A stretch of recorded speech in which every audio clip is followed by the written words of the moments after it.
Hello, everybody, and good afternoon to you. Welcome back to the stream. It is I, DIGI Driver, welcoming you to your Sunday, October the 1st, 2023. Unless it's Monday where you are in the world, in which case, happy Monday to you.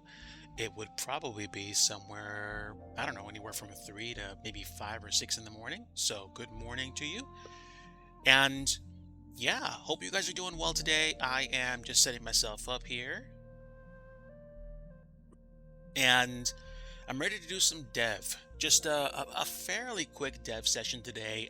I'll try not to do more than an hour and a half to 2 hours.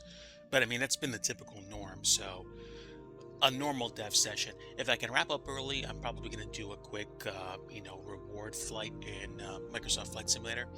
I've been messing around with settings, really trying to understand the way that certain settings have impact on my ability to stream. Excuse me, not stream, just fly.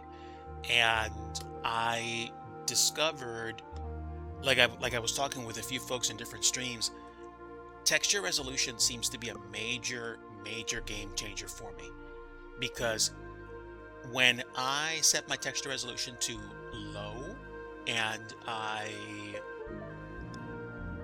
what are the settings that I changed? I changed texture resolution to low. I reduced terrain level of detail to 100, and I'm using the auto performance setting for DLSS since I have an NVIDIA 3060 Ti. So I've gotten some very favorable results with it, and I can probably talk briefly about the graphic settings that I have in my settings if you have a similar PC or just curious. But let me not talk too much. Let's go ahead and jump right into the code. Not the code, the dev.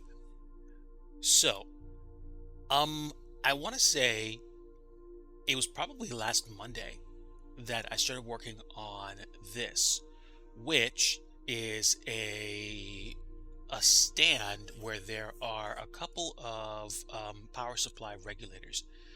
So I need to load my PureRef power thingies screen, which you guys should now be able to see. There we go. So I'm just checking myself here. My stream's a little bit delayed on my end, so hopefully you guys aren't going to have too much trouble. But I started working on this and just ran out of time. With that said, I'm probably going to continue to work on it as much as I can today. I have an idea as to what the dimensions of the remaining objects are, and I will attempt to create them to a certain level of detail or satisfaction, but I'm not going to go overboard with dimensions. And I'm going to make sure that they look good and they resemble the objects as much as possible without me trying to get down to the very exact inch or centimeter, if you guys like metrics. So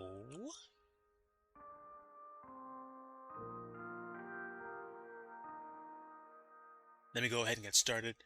I got some hot water to drink to soothe my throat.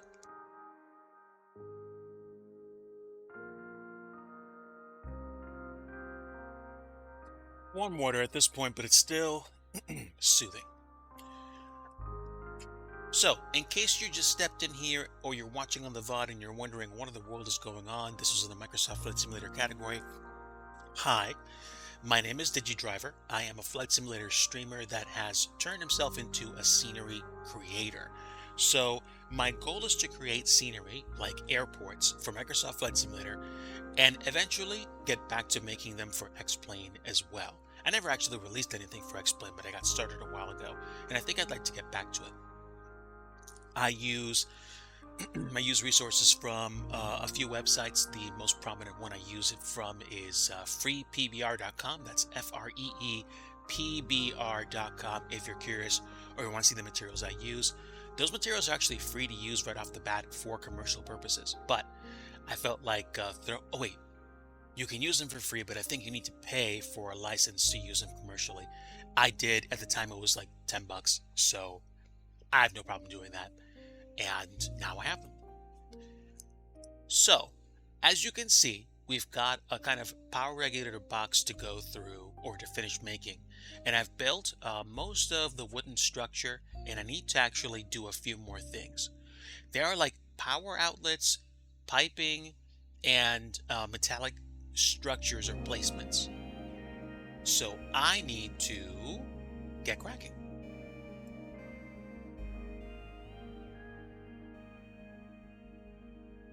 Okay, I've lowered the volume a little bit for the music. I'm going to do a little bit more. So you guys should be able to hear the music in the background, but not too much. Kind of forgot about that.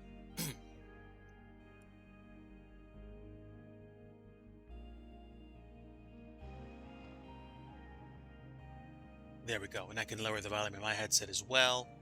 And that should do it. So, good afternoon, everybody, and I hope you guys are doing very well today. I have several things I need to finish. And I think I need to change the metal box texture color for the down one here to something else. And honestly, this is probably going to be nothing more than a textured rectangular cube. So we're going to, can I duplicate this? No, I can add new material. So I will, it shouldn't be too much different. It's going to be a metal splotchy albedo and roughness and normal, but the color is going to be different. So we're going to pick a different material for it.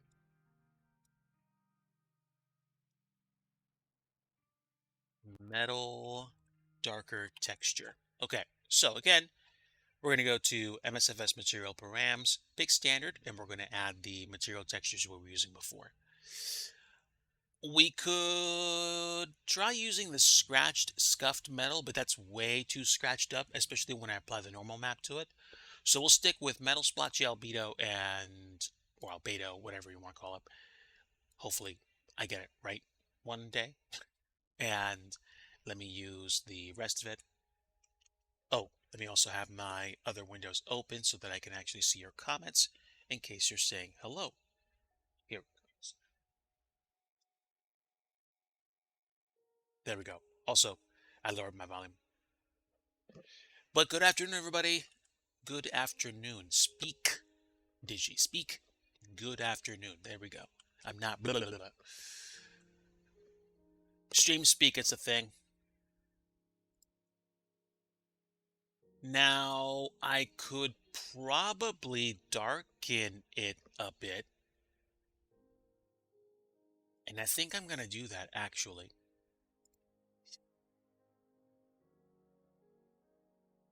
And let me go ahead and zoom back out a bit. I feel like that's better.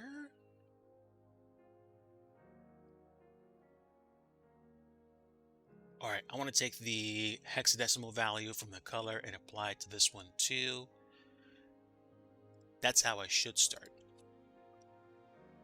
Okay, now I can take that color and I can darken it a bit. And there we go. And before I do anything else, I'm going to save a new revision because it does help me in case something goes completely kablooey and I lose my place or I do something and discover later that I did it incorrectly. It's kind of like a first line of defense to help me step back if I have to. So that's one box. And I think there's one other box, but I'm not sure if this is like uh, if this is what am I trying to say? A really skinny, like kind of like notebook or laptop sized box in terms of thickness. So I'm going to do the best that I can. And I might create some dots on it. But you know what? Let me make the rectangles first. Then I can decide whether or not I actually want to put anything else on them to give them the appearance of, having bolts or whatnot. Yeah, let me not get ahead of myself because I usually do.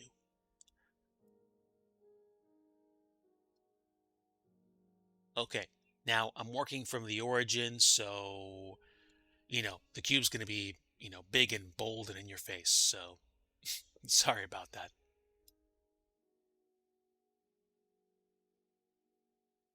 We'll start with 1/10 of a meter for thickness. And then that might actually work.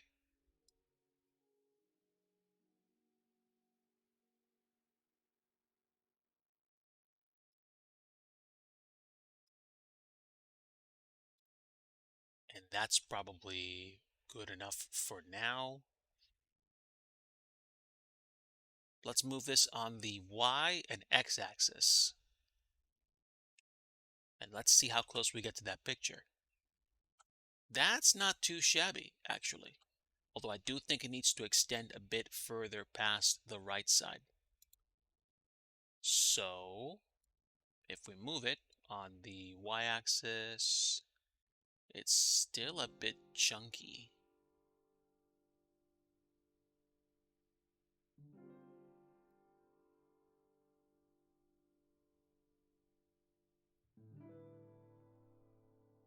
That's actually pretty good. And I'm gonna finagle the different sides of it. I don't want it to go too far past the wood pieces. I think, actually, good vantage point.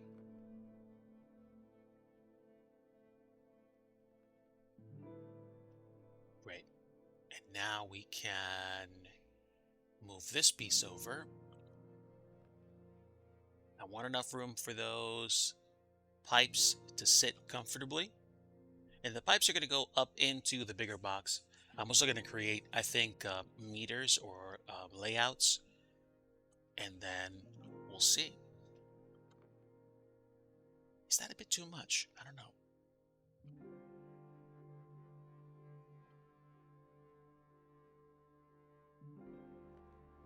I think I need to make this thinner or move this out further.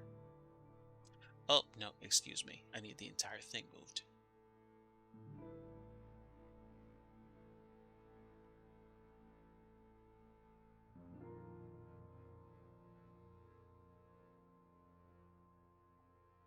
That's not bad.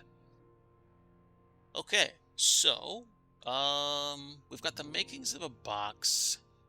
I don't know what the thickness of this box is, so I'm not going to sweat it too much. And I'm going to texture it and use the metal box texture. But it kind of needs its own texture, so we're going to actually create a new material. Metal lighter texture. Okay. Same materials, but we're going to color it different.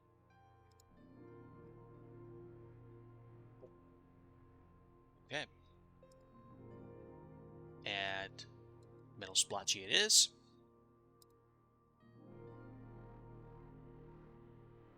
I almost wonder if I should take the albedo texture away and keep the normals and the roughness.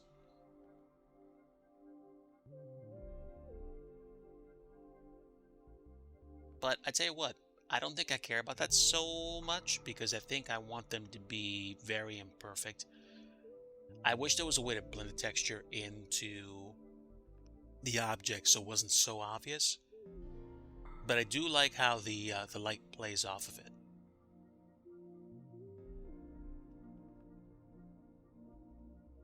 And my argument is that that box is more grayish, so I think I'm going to keep that box the exact same color it is, which makes painting it very easy.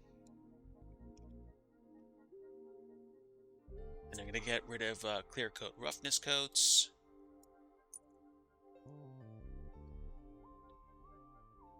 And yeah. Now, what I'm probably going to do is grab a plastic texture for the piping.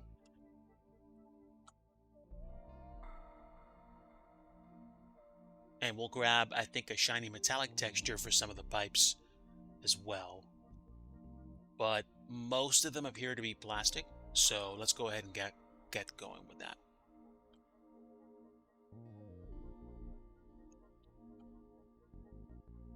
This is happening off stream, so my apologies. You just have to take my word for it that I'm actually doing it. But I am looking for synthetic textures. Let's see what I have. There's scuffed plastic, which is kind of like the standard. So I don't think I need to go too much further than that. Yeah, yeah, that works. We'll grab scuffed plastic. And what do I want? I think I'm going to pick the white plain color plastic, and then I'm going to color it to suit. Oh, no worries, man. Take your time and enjoy the baseball game. Focus on that way more than me, but thank you so much for stopping by. I appreciate it. I'm hoping to really make some ground on this happen during the stream, so feel free to look in from time to time. I'm grabbing plastic textures for the pipes, unless those pipes are metallic, which I only see in like maybe a few spots in the picture, so I'm going to assume they're all plastic, and I think that's how we'll roll. And let's go ahead and put that in the folder where that project is. This is the same project that I was working on before, so I'm not making a new folder for it since it's already there. And I'm going to go into library assets. I think it's power supply thingy 2, right? Yes, yes it is. There we go. Sort by type, and let's pop these files in. There we go. Scuffed plastic is in. Let's get to going. All right, so if I take a look at this from pretty much the same angle, then we need, ooh, that's pretty good. We need 1, 2, 3, 4, 5 pipes of varying sizes.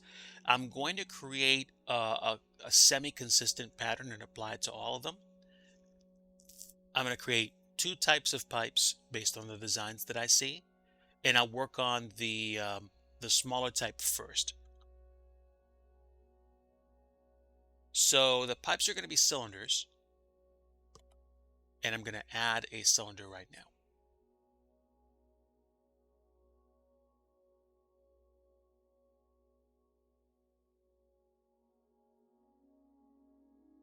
And I feel like these are going to be small enough that 32 vertices is going to be plenty fine.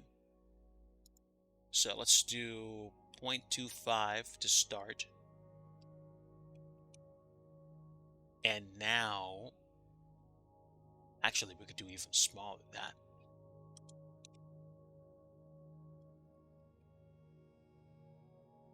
Okay, great place to start.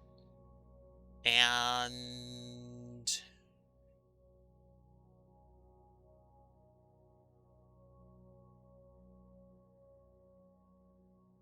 all right, so 1 and 2. So the other one is going to be there's going to be like 3 different sizes. This is the first size, which will probably go in here, and then we're going to make 2 more of those, 2 more types of those. So I need to get closer. I may have to make the size of that cylinder smaller because I think it may be a bit wider than this. Oh, look at that, it's not. Dope.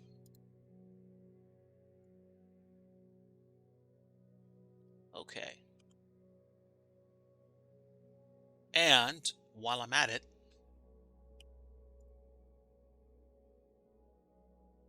let's see. The other pipe, okay. So the other pipe kind of translates over into the bigger box. So I can lower that.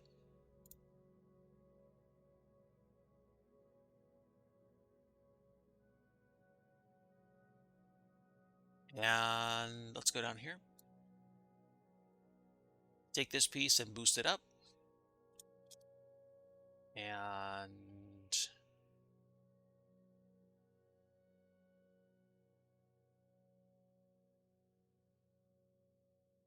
What's the global?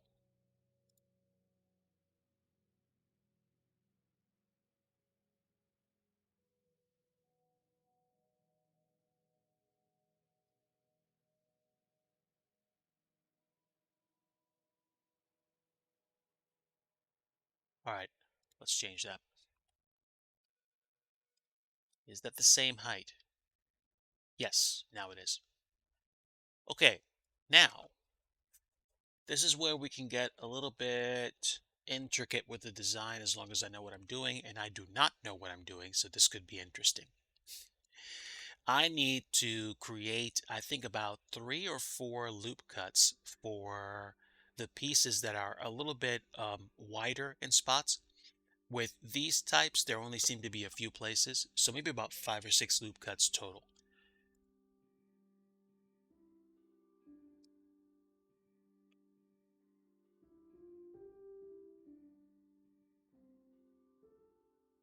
All right, and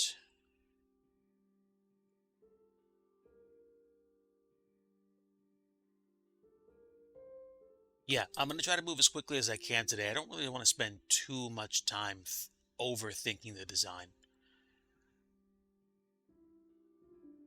So I know how to create the loop cut. That's not going to be the problem. The problem is going to be deciding how big the pipe is going to be.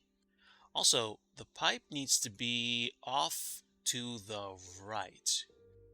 So you want to know what? I may have to wind up making this pipe smaller in the end anyway. So I'm glad I did that before I started making loop cuts. Let's do half the size. Do I want half the size? Think. Let's do a quarter size smaller.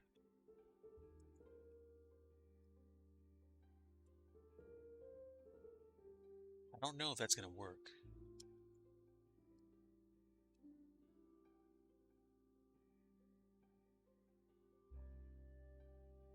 That's not too bad actually. Let's cut it in half again and let's see what happens.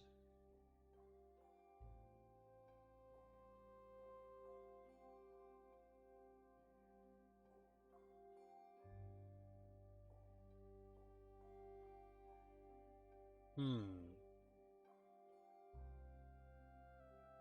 It seems like the other cut was a little bit better.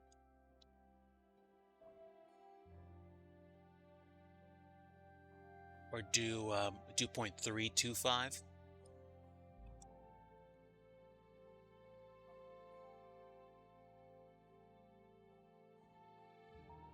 Yeah, it's probably gonna be about as good as it gets.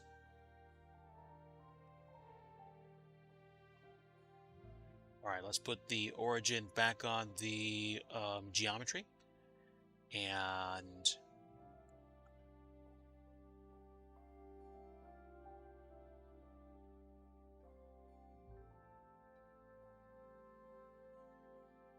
that's not bad.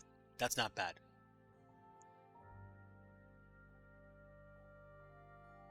And then we have, no, actually they can stay a little, yeah, that's it.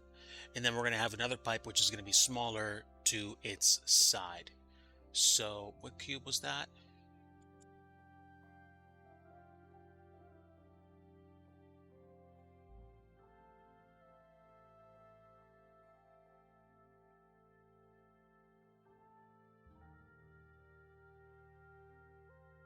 Trying to stay on top of object naming so I don't forget. I would rather have one collection with a whole bunch of objects which have meaningful names than have multiple collections with objects with um, just cube or cylinder. So I would rather take the time to make sure they're at least named well instead of not even naming them. So that's just my bag. And now I'm going to go ahead and name this one. This would be power tube 1. We're going to duplicate it. Oh, excuse me. There's nothing to paste. Copy first, then paste, DIGI.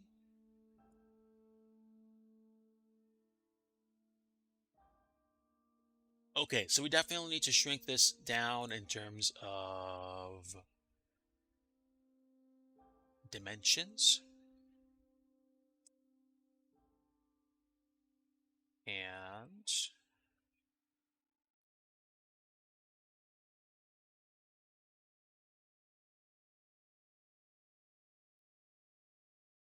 yep, pretty much. Bang on.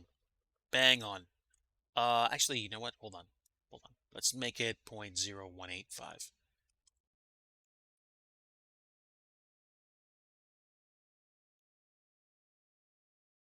How about 0.0155?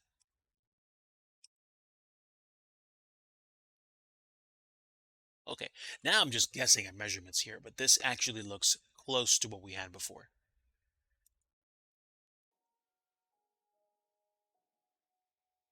I'm happy with that.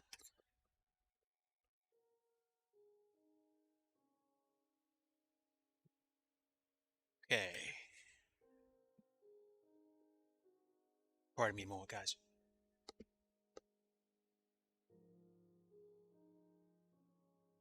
All right, back to the first power tube. We're going to create the pieces which kind of stem from the basic design and just puff out a little bit. I don't know what they're there for, but I'm trying to make it look close to what it looks like there. I think these pieces are down here. And I am putting those pretty close.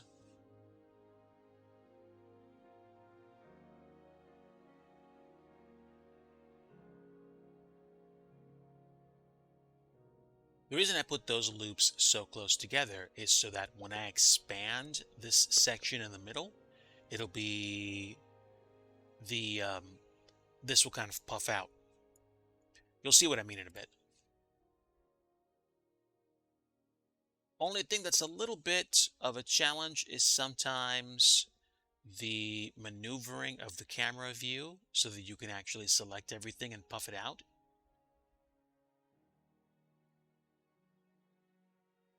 But I'm happy that I at least have this. Could be a lot worse.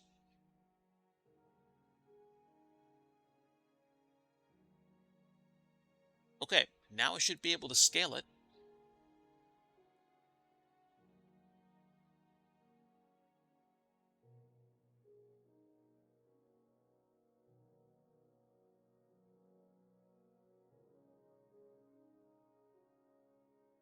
And in my book, I call that done. There's a slight bulge, and I'm not sure what's put there. Maybe a mini transformer or a power converter. Imagination, like there could be something that they had to do there. And I think there's a contracted and an expanded section up top. So I'm going to do something similar, but with extra parts. The top part will be expanded. No, that seems a bit too much. Hold on.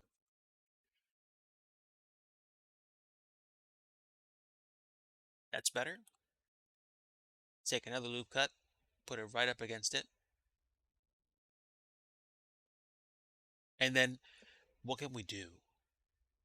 We need another loop cut to create a contracted segment. And again, this is literally just a guess on my part. If we come back and I don't know, the airport staff lets somebody take a closer look at that, and I see that the pipe looks different, I can, we can always come back to it, rip this pipe out and make a new one. And the upside is it won't affect the airport power because it's the scenery. Get it? See what? Yeah, yeah, okay. Okay. And I think that's good. Now I just need to expand and contract the pieces appropriately.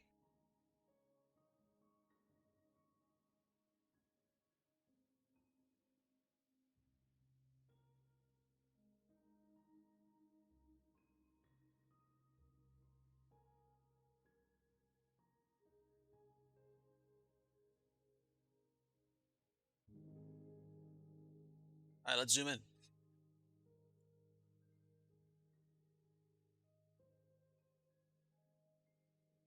This is going to be a little tricky, but if I can select enough of the pieces, and I don't have to think too hard about... Ah, good. Now I should be able to expand the top. Hey, Mrs. DIGI. How you feeling? Hmm. God bless you.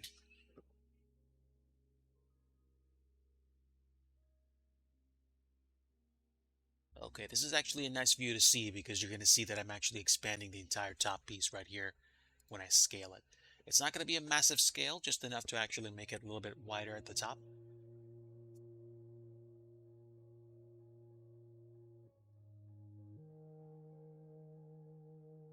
And as long as the entire piece fits, which it does, then we can also scale the bottom piece or the bottom segment as well. And this is basically artistic license on my part. I think, you know, clearly I don't know how the way this looks,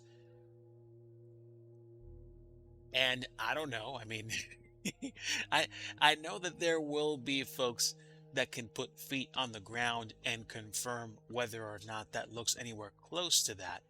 But at the same time, this is just for the sake of getting it built. Oops. All right, there we go.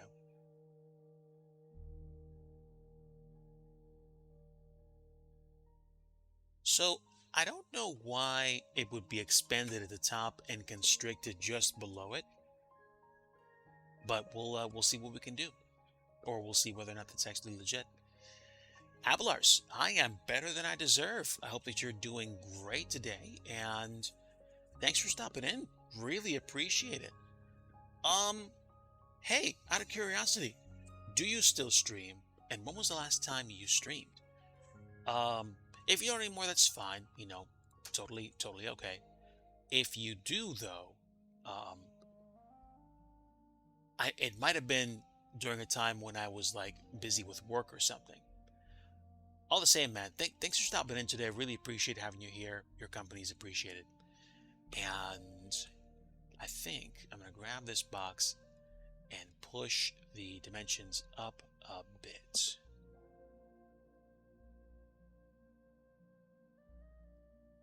Yes, sir. Hope you're very well.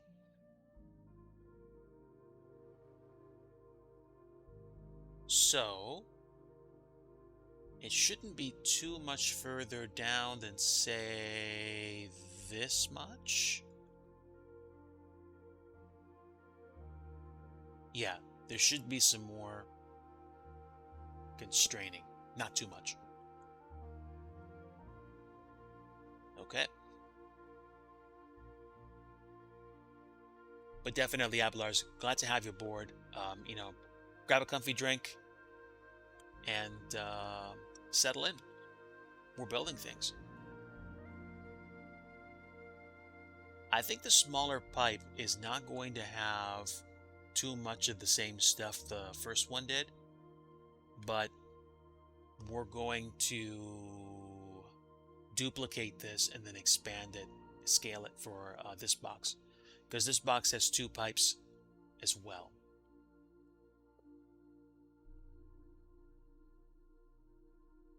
All right, we're going to create power tube 3. And then once we create power tube 3 and make it the dimensions that we want it to be, power tube 4 is essentially going to be the exact same thing.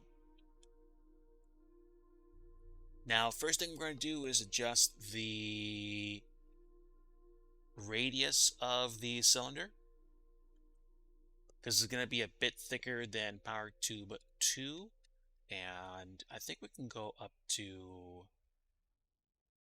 just do 0.02 for now. Let's just keep our math really simple. And if I look straight on, it does look it looks thicker than this tube, but thinner than that tube. And that's kind of what I was shooting for anyway. So great. Superb even.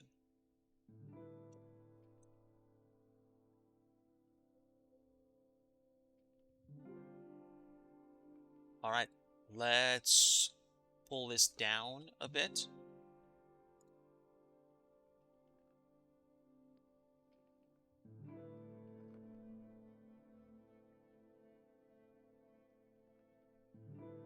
If it goes in a bit, that's fine.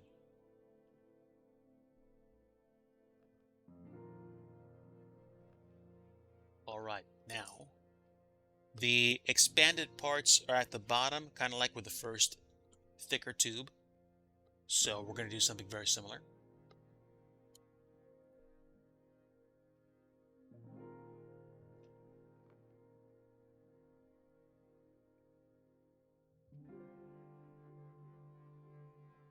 Actually, before I do that, let's zoom in a bit. Make it easier on ourselves.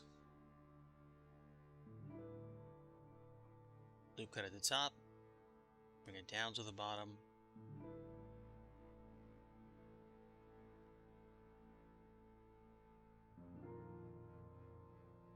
Two more should do it.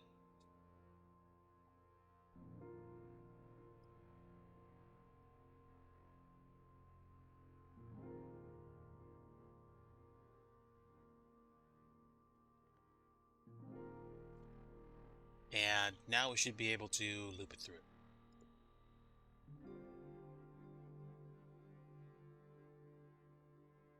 Okay, okay.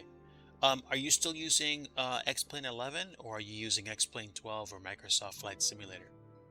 I used to do a lot of streaming in X-Plane 11, and I still have my X-Plane 11 installed. I still have several airplane and scenery add-ons and Xenviro for it. Xenviro, I think, went up to version 1.17 in X-Plane 11. I think 1.18 and on are exclusively for 12.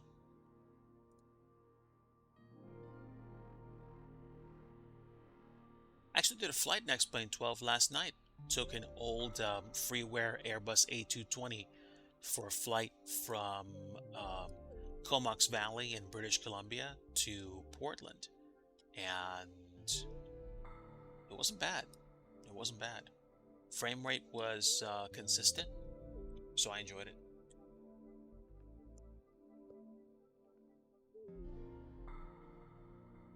Hey, I really do hope the sim works out for you too, Eric Flight. I'll be looking for your stream later to see if I can tune in.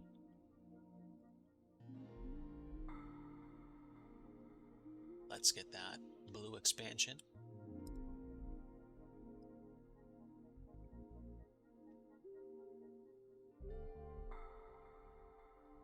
And there we go.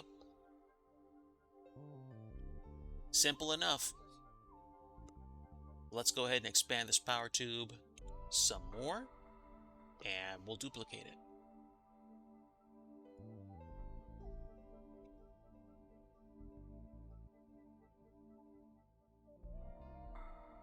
Pull that one power tube 4 right off the bat and slide it over.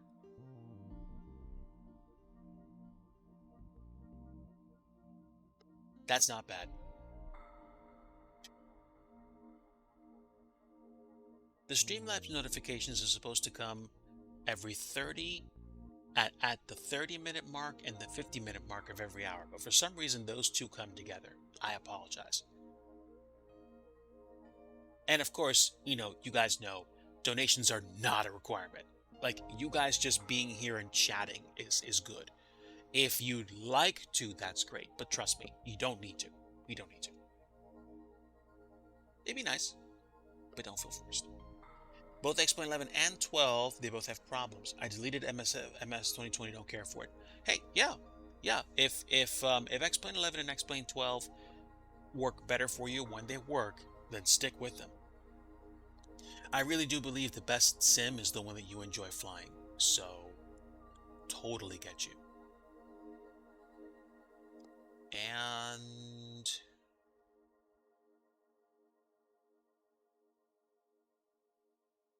I need to create I need to create a small pipe that jets out from that small box into the bigger box.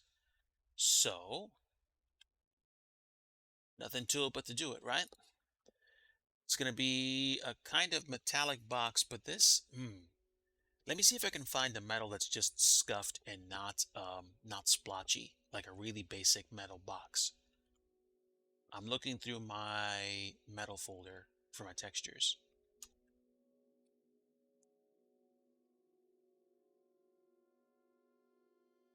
Ooh, wait a minute.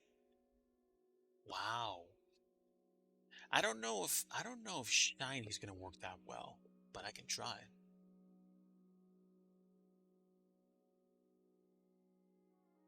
Titanium scuffed, streaky metal, or streaked metal. Okay, okay. Feel free to put your channel link to your YouTube channel in chat, and I can certainly make sure, number one, make sure I'm subbed to your channel, and number two, go check that out. Thanks for letting me know. I feel like I want to use streaked metal because the metal actually makes it look like it's actually been out in the weather. And I think that was streaked metal one. Let me see. Yes, that's it. Like just a touch of oxidation, but not much else. Okay, I'm copying the textures over.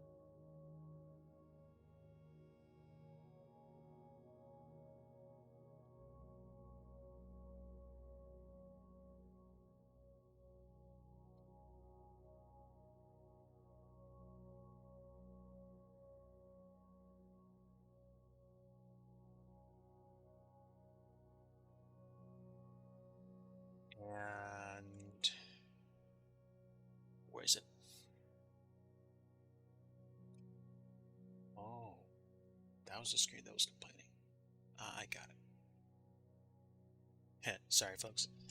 I had some of my equipment charging just now, so I didn't know if I was showing other screens, but I think I've solved the mystery now.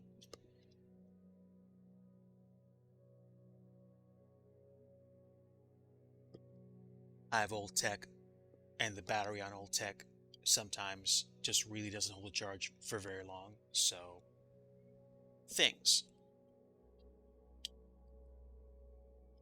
But that's done. Let's try the streaked metal texture, and I'm going to create the box to show what it looks like. That's going to be the connecting box between the smallest power box thingy and the big power box thingy. So let's save our work, and let's make a new cube. But to be honest, I think I'm just going to duplicate it.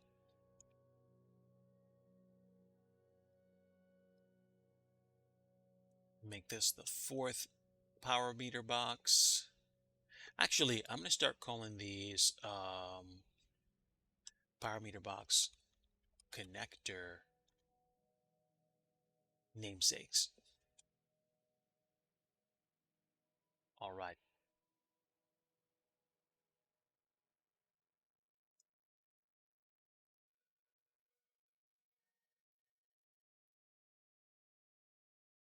And now we're going to squish them down.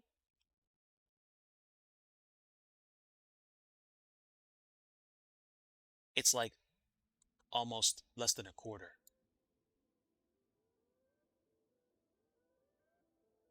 But it's just like the slightest bit offset.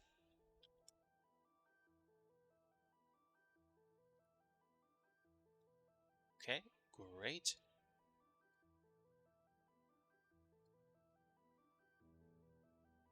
This side's going to be flat. But the other side is going to have a difference in height. So we're going to take this top part and split it into pieces. Now, easy thing I can do is temporarily hide these two boxes so that it is easier for me to see what I'm doing.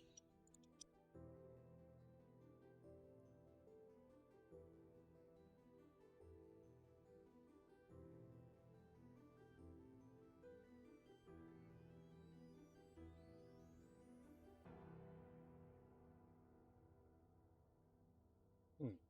That music was pretty low.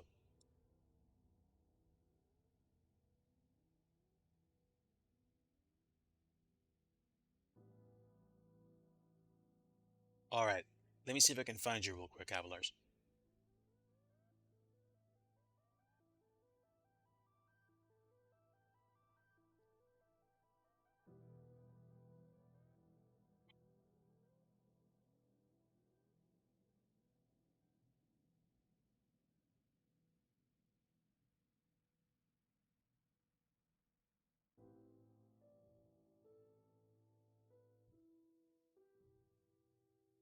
Okay, so is the video of the 727 in the Ansett livery? Because if it is, I think I found you.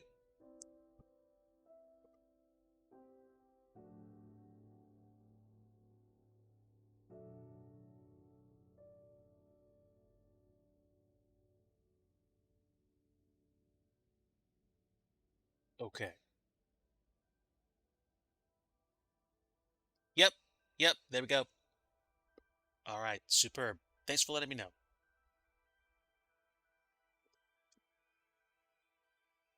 And now I can get back to this. Okay. So I can scale it and be more or less on point.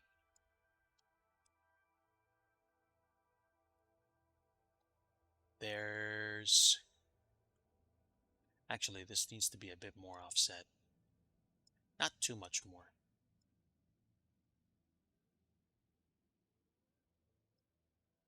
Is that the way it should be?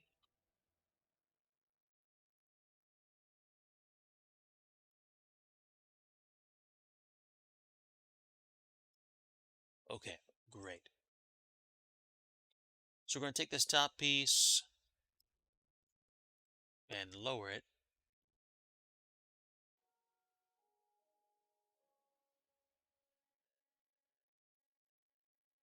And then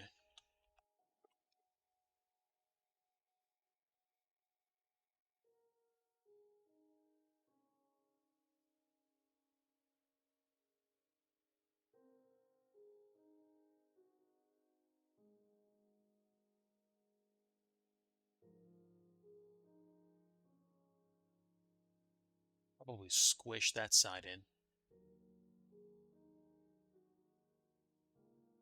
Yeah. And then this side can be squished a bit as well. Actually, quite a lot.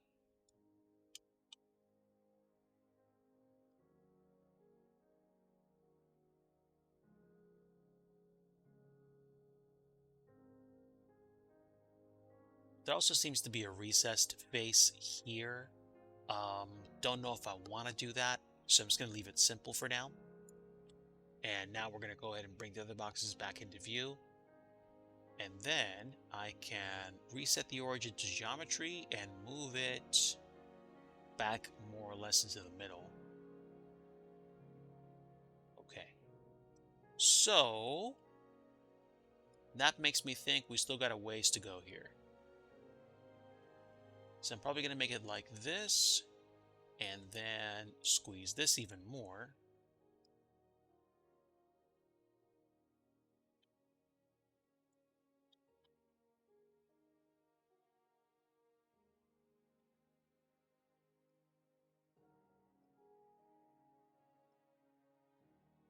Yep, that's pretty good.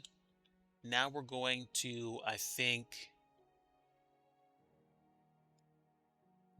is it that small?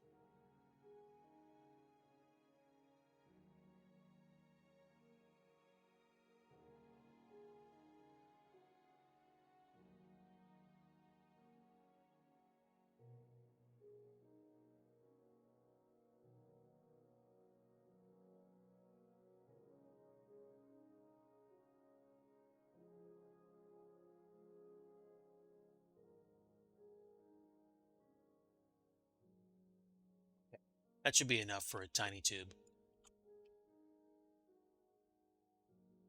If I duplicated this piece,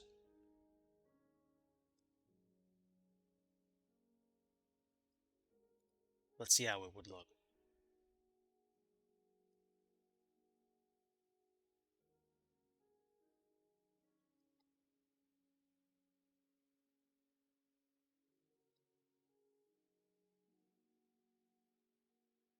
Yeah, I'll take a look at that, but no problem, no problem.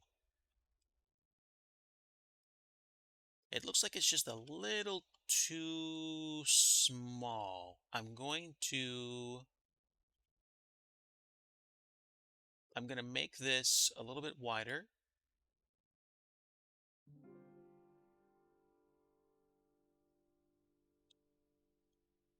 Oops.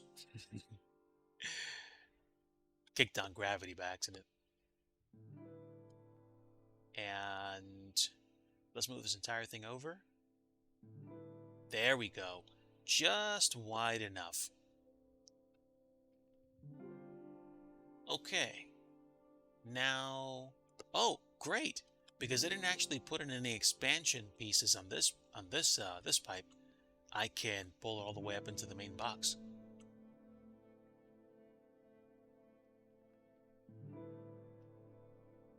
Okay, and now we can just reduce the size of it.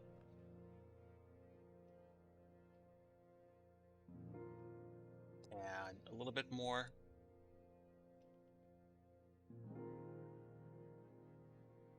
Yep, that'll do. Superb. All right, so I need one more piece that goes behind and expands into it.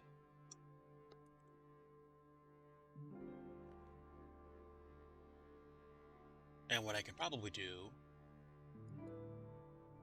is base it off of the tube that we have, because this is already small enough to manipulate fairly quickly. And we're going to shorten it even more.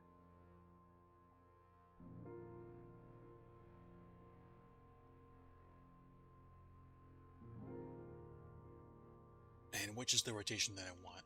90 degrees? No, not that. Yes, that's what I want. All right. So we want 90-degree rotation, and now we can bring it in.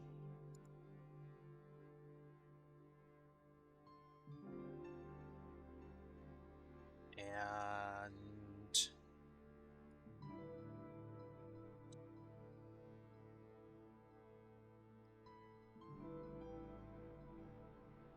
now we'll take this tube piece here.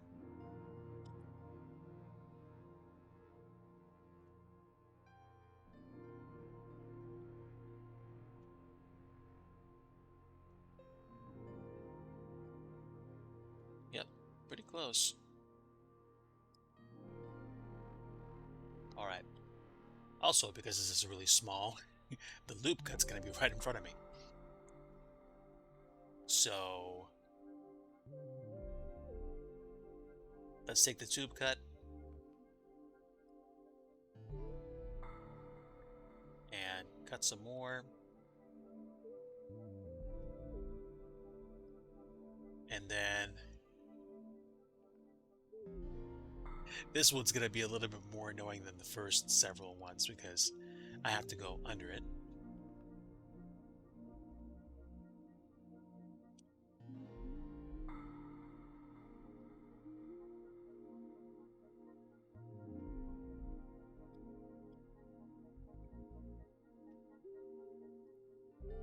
But there we go.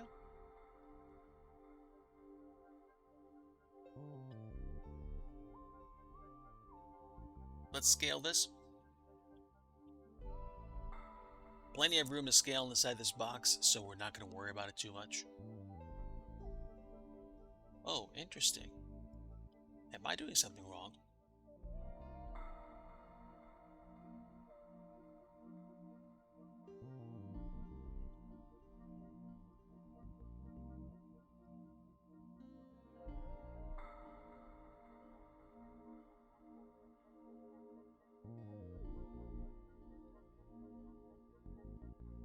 Oh, wait a minute, wait a minute. It's because I rotated it. Think, Digi. There we go. All right. Close quarters in here. Sorry, folks.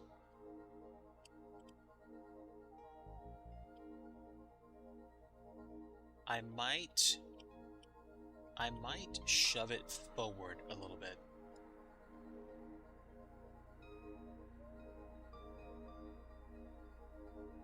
And then expand it forward some more.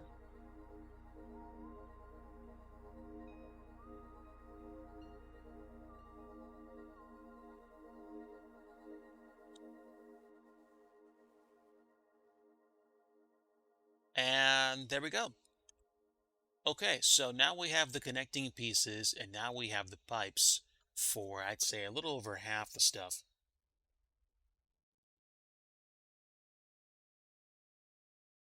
Oof, reinstalling your Sims. Ah, man.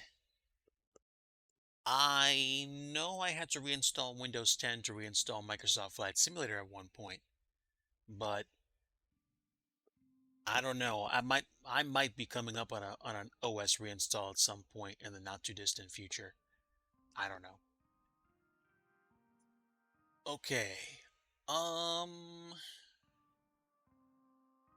all right. Let me stop. Let me kind of catch my breath for a moment. It's 4:08 p.m. How long have I been streaming for so far? Okay. For a little bit less than an hour. All right. Let me texture these pipes for today, and I might chill for the rest of the afternoon and do a quick flight in a Microsoft Flight Simulator. I just have my gamepad plugged in. I might not even care, just to have some fun flying around for a little bit, just catch up with you folks, and then we'll decide what I do next.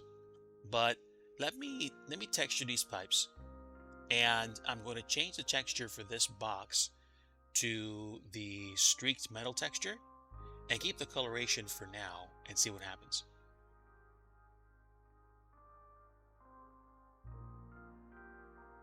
So that's streaked metal. And then we're going to change the roughness.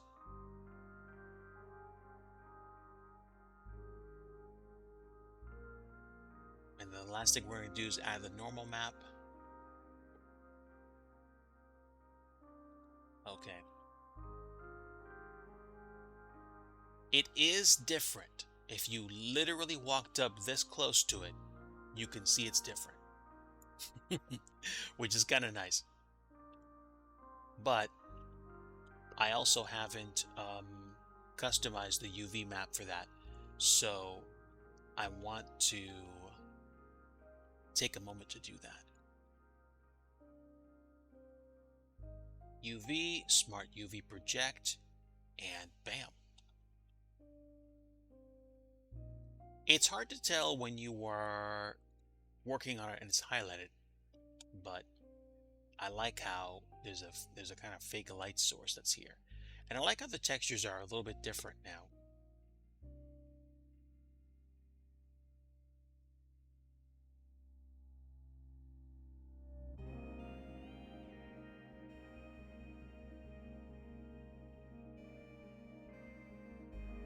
Okay, so I'd call that successful.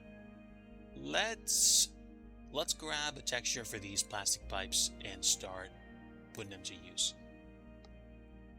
So we're going to create the plastic pipe texture, at least the first plastic pipe texture. And we're going to choose the MSFS material like we do. And we are going to pick scuffed plastic.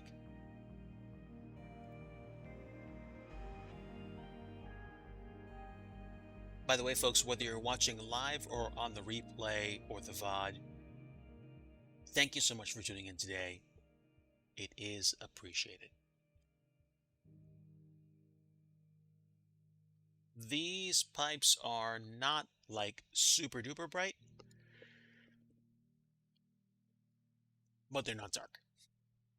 So, somewhere like just about here should be fine. What would happen if I shaded it smooth?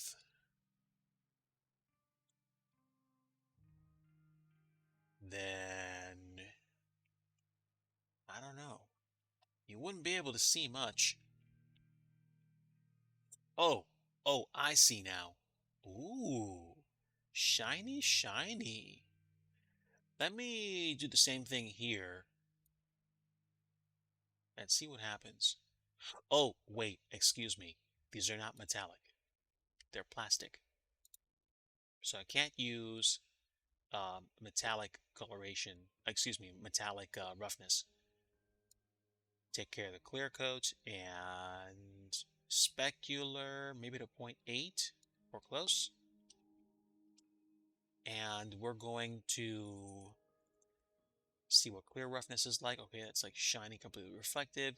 We're going to take it to like 0.7.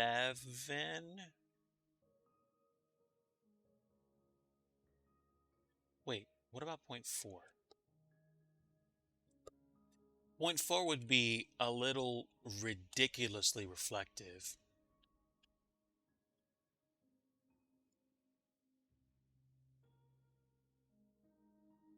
Hmm. Yeah, I think I like.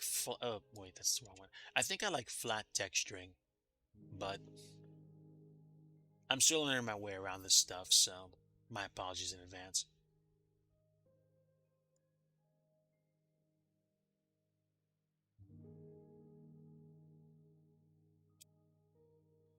I try not to make my objects with too many sides, and it's like, Digi, come on. It's like, it's not 1998. You can add more polygons.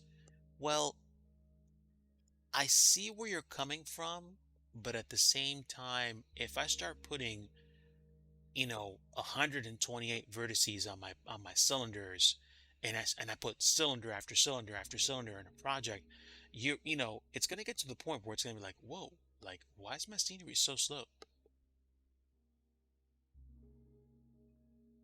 I think I like a combination of smoothness and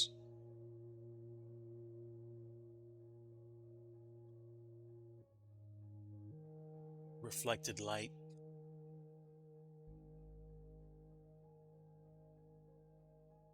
But I think without shading it smooth, and what's anisotropic? Oh, I don't think it's gonna matter for me.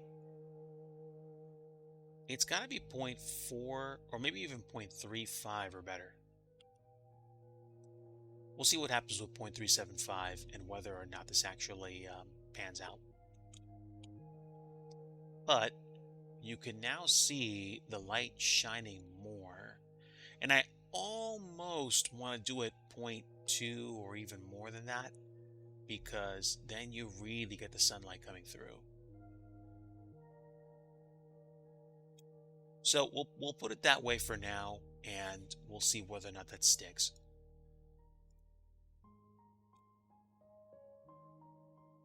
We'll just call them shiny plastic pipes. We can pretend that they actually just replaced them last month.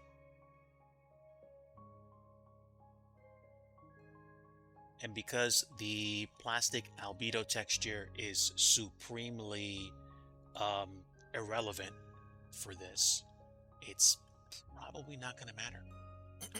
Not matter, but I'm saying the unwrapping those texture edges is not going to be important.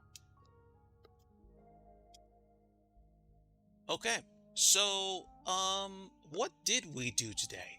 Okay, well, I think adjusted the downstairs box to make it a darker texture. We added another power meter box or whatever that is. We added pipes, and then we started playing around with textures. So, not too shabby. I think I'm going to call this editing session done for now.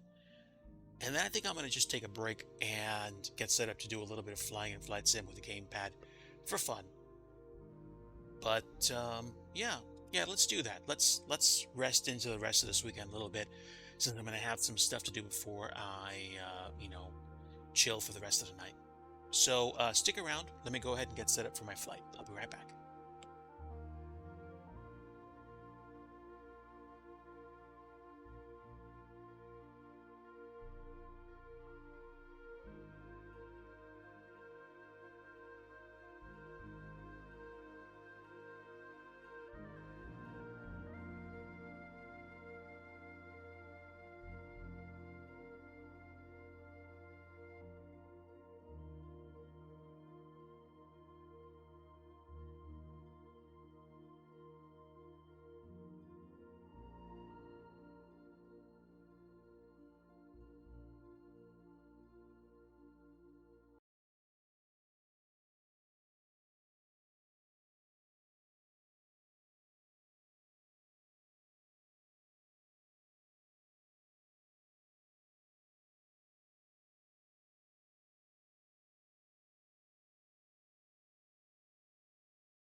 All right, folks, let me grab my gamepad. Here we go. And also, let me adjust my window. Stand by.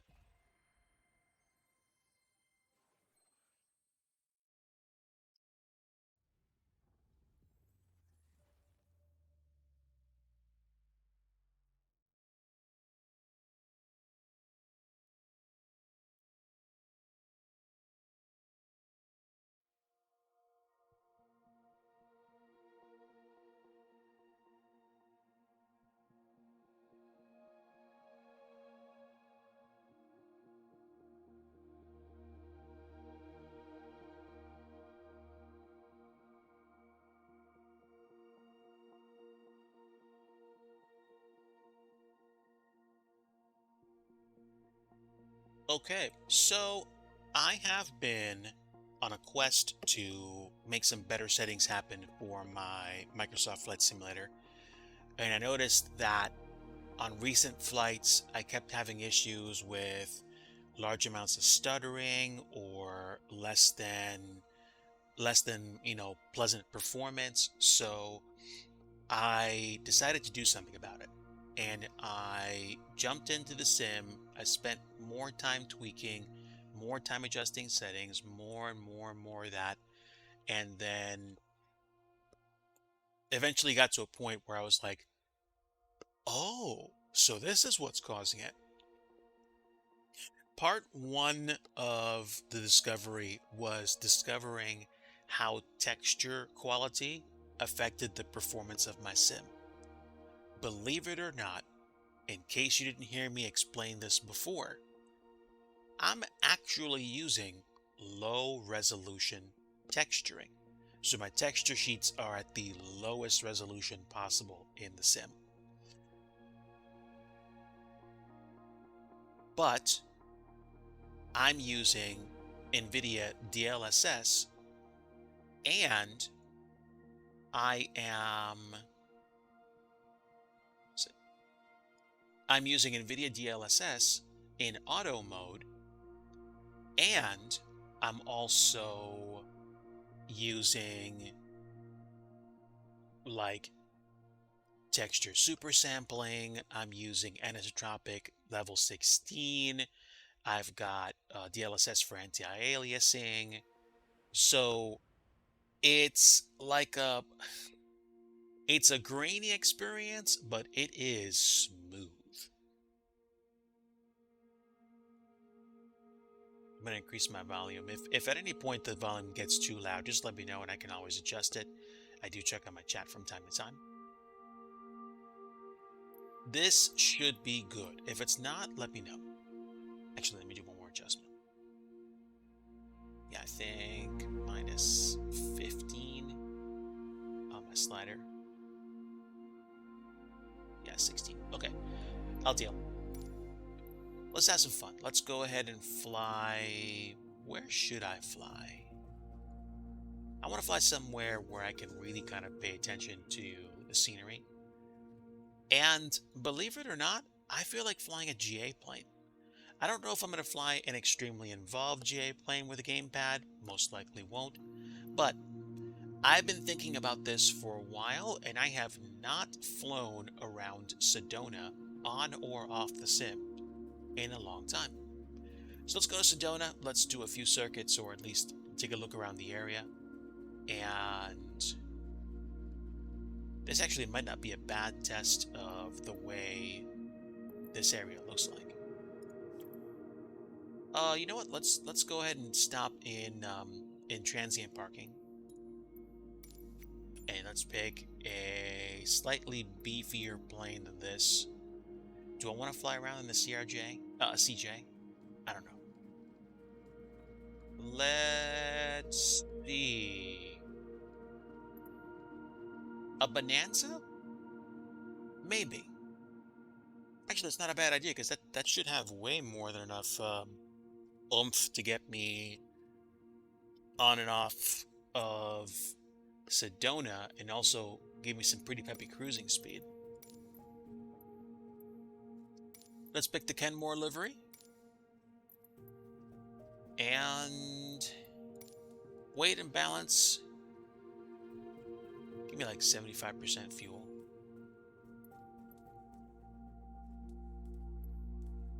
And it'll be single pilot ops with me delivering some cargo. Oof, that's wrong. Clearly, I have not, what am I trying to say? I have not packed well. But hold on. Can you actually take the MTCG position? That's interesting. Let me take 250 pounds of cargo. Yeah, that's good. Yeah, I'm gonna have some fun. This is just a kind of quick test flight. I'm gonna try flying purely south to whatever I can find, and maybe go to Phoenix. I don't know.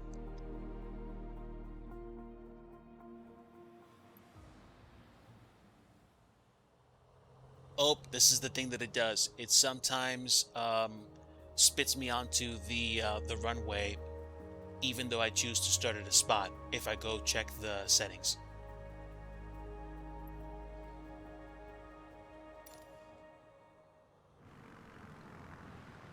But not bad.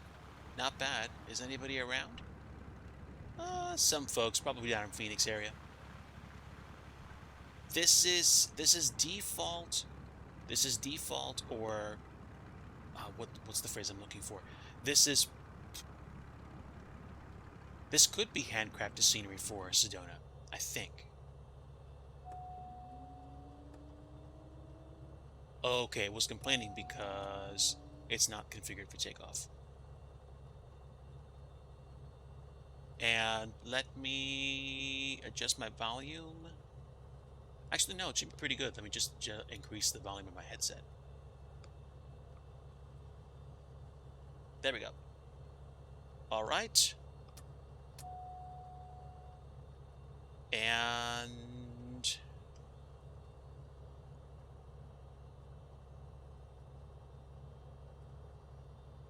floodlights off. Pitot heat's on. And that should be it, I think. All right. Let's fly for a bit. Let's see what we can find. Parking brakes off.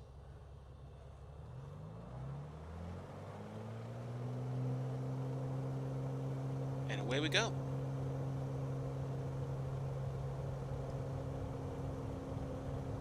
Getting the right mixture of right rudder on a gamepad, kind of like trigger, is hard.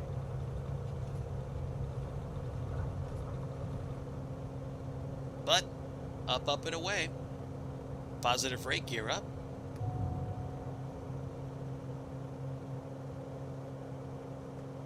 And flaps up.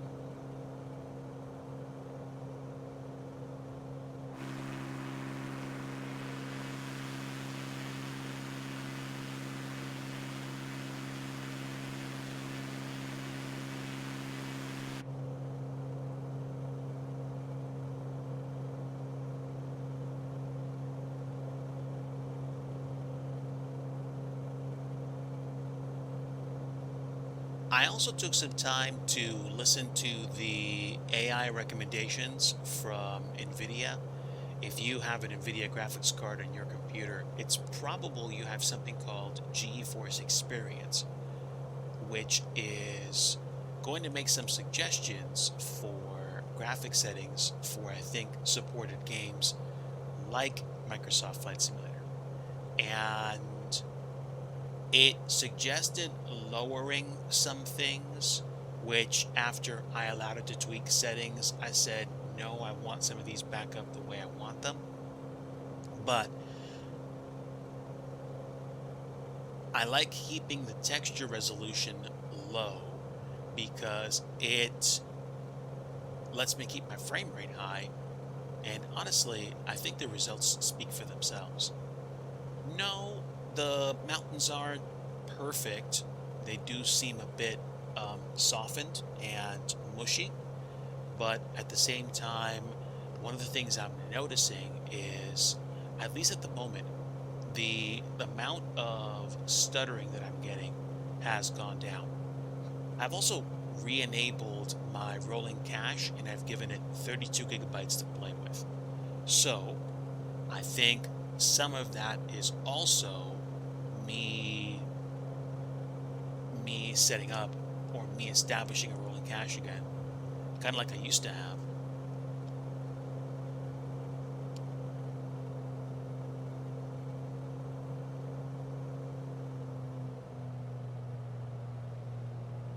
But it feels smoother. It feels like I can focus more on flying the plane. And yeah, the textures might not be the best that I'd like them to be, but the experience is smoother, and for me, that is honestly what counts. What's my heading? Heading is 347, so I am flying north right now. I wonder if Flagstaff is actually north of here. I forget. Let me turn on my mini map. Yes, it is actually. Flagstaff is probably a default airport, but if I give this thing the beans, I'll probably get to Flagstaff a lot faster than I will get to I want to say Phoenix, because I can't even see it on the map. So it's probably somewhere between 50 to 100 nautical miles north, due northeast of here. So I'm just going to go ahead, pop this in the corner, and enjoy the trip. Also, if I can figure out how to do it, I can probably configure my autopilot for a odd altitude plus 500 for VFR, and at least not fight the plane so much. So let's have fun with that. Altitude, let's say 9,500. Heading's pretty close. So let's kick on autopilot, go heading, altitude, vertical speed. And I think somewhere between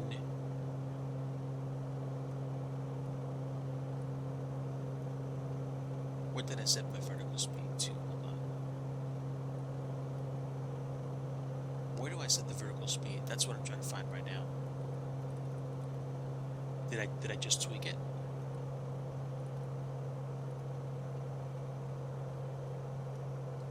That's the altitude.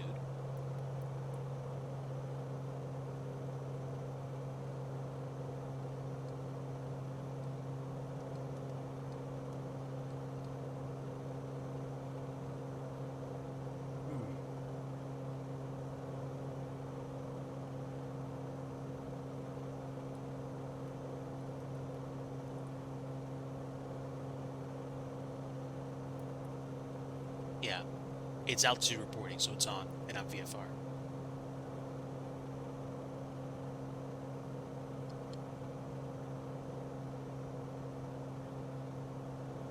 Flaps are up, and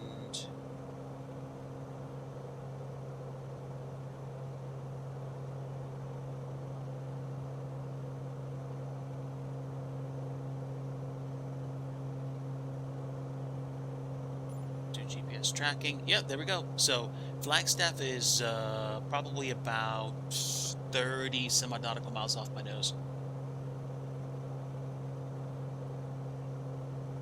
Although I really do wish that I could set the vertical speed for the climb. Where do I do that? I thought it was one of these dials.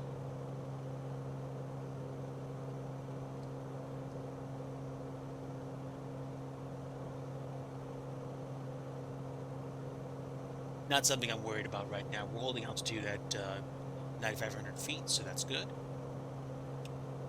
Well, it is a bumpy day.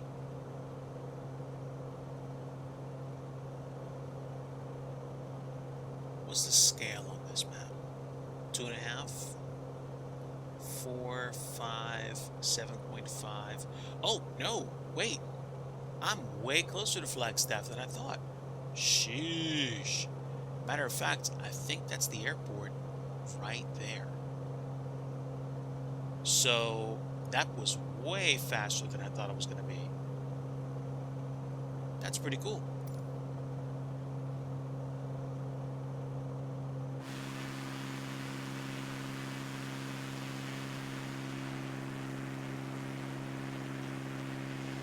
My guess is that I'm also losing some frame rate because of the fact that I'm streaming too. But things being what they are, it's still smooth. And that is honestly what makes me happy. So I'm okay with that.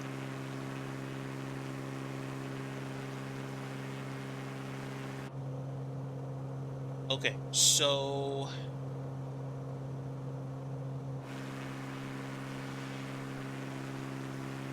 the airport's literally off my 1 o'clock. So let's make a right turn to a heading of 030.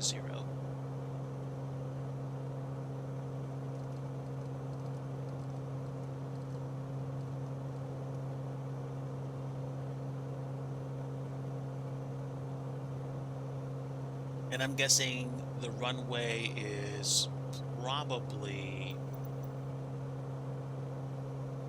Oh, you know what? I don't think I'm using live weather.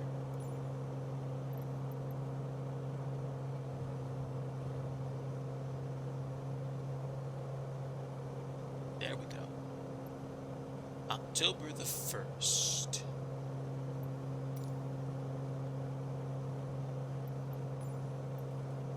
Flagstaff. Flagstaff is winds 210 and 12, gusts 24. It's going to be an interesting day for a crosswind landing. So I'm landing to the south, but it's still good enough for VFR conditions. So cool.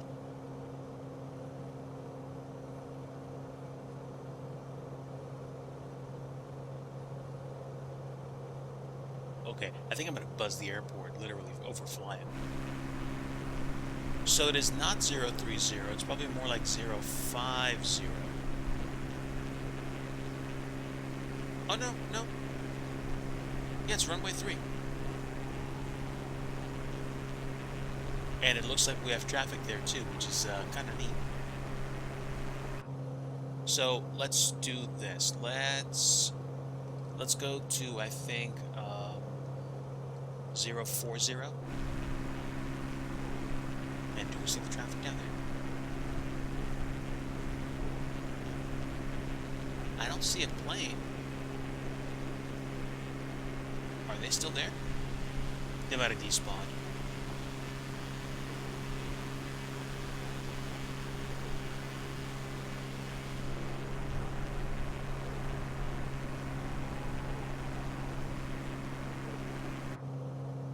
And let's do this. I'm going to do I'll try to do a teardrop approach unofficially. So I'm gonna go 45 degrees to the right, which means 085.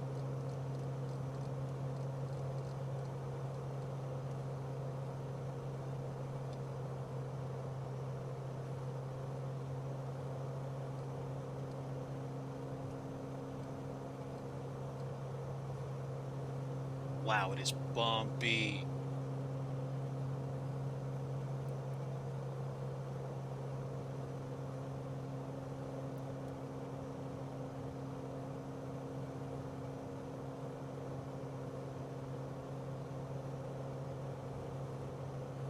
Oh, wow, I'm getting bounced around.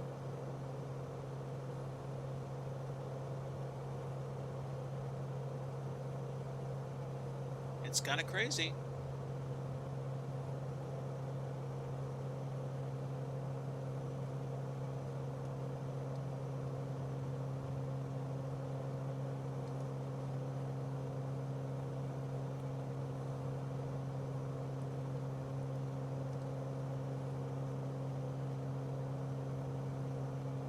All right, we'll tell you what. I'm going to fly the rest of this by hand since I can't get the vertical speed indicator to take me down faster, and I don't think this plane has flight level change, so that's fine. All right. Like I said, it's probably going to be extremely interesting with a gamepad. All right, no more than 30 degrees, and we'll use the trim to our advantage, and also start cutting back the throttle. I forget whether or not I have auto rudder. I don't think I do.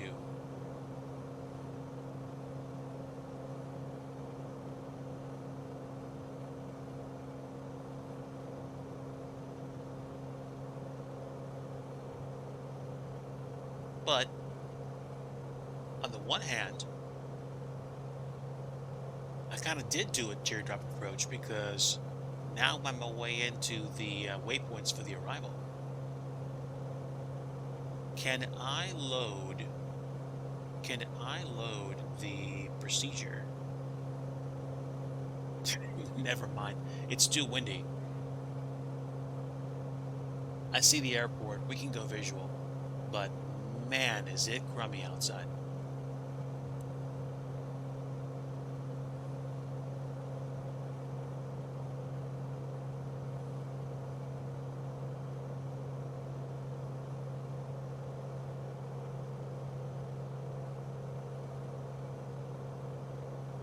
Wow.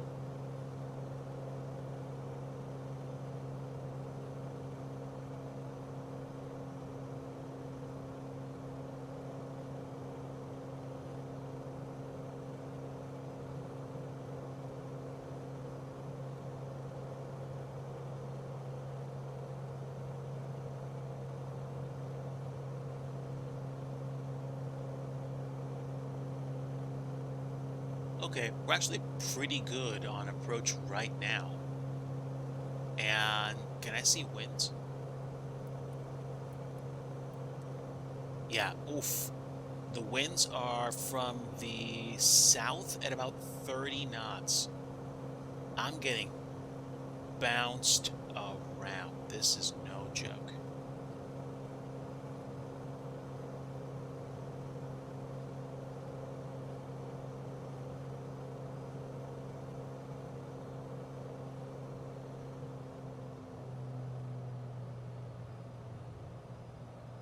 Alright, can't use the gamepad too much because it's gonna mess with me.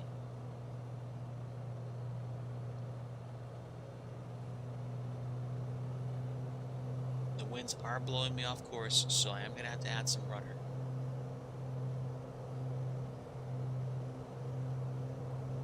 Wow.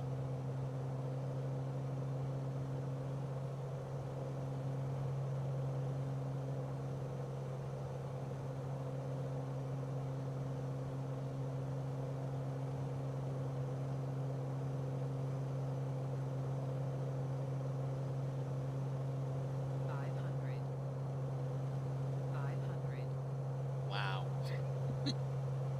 This is kind of nuts. So I was on path before, then I dipped below. When I think that happened when I cut power because I took too much power away. But wow, is this thing just being jostled?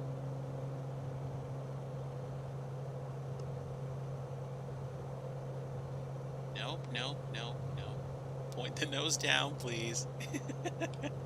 This is incredible.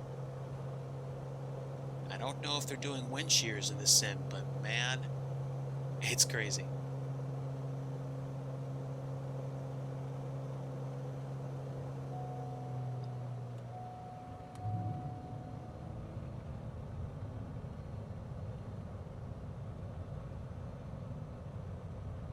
It would help if my gear was down.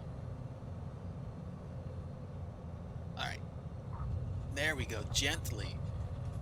That's unbelievable. Ah.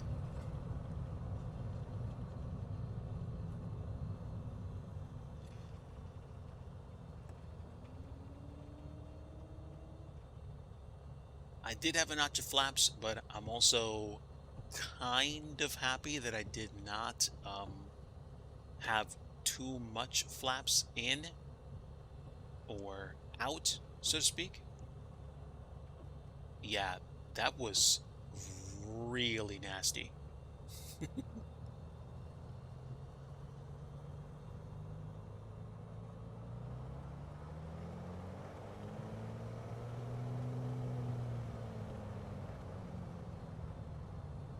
Okay, welcome to default Flagstaff, everybody. Local time is, I think, 2:50 p.m. Am I live time right now?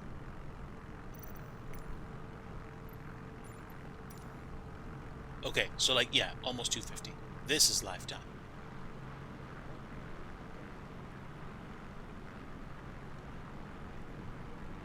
Yes, we actually made it down.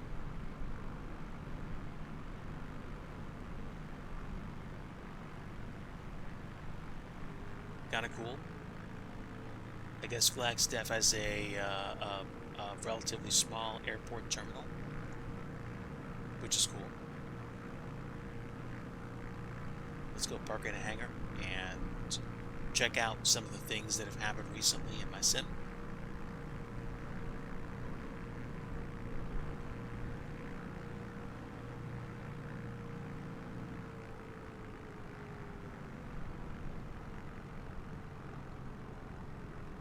So we will turn in... Oh, wait. Are they waiting for me? They're waiting for me over there. Let's go park up where there are people waiting for me.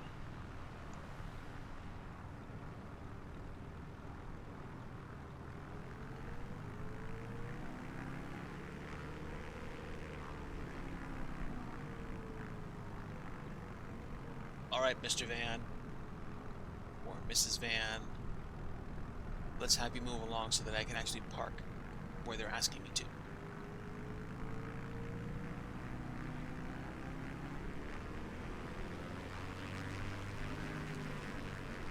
All right. I don't think I'll be able to do it perfectly.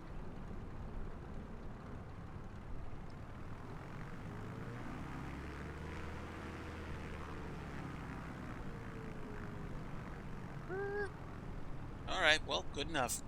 They can fix me up later. And we will cut the mixture.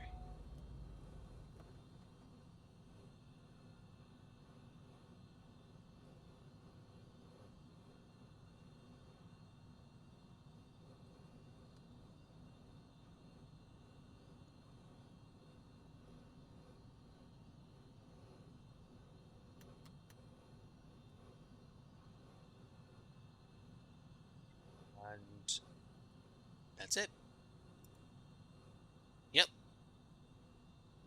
Takes a while for the propeller to stop spinning in this plane.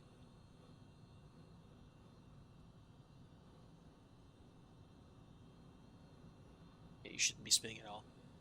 Whatever.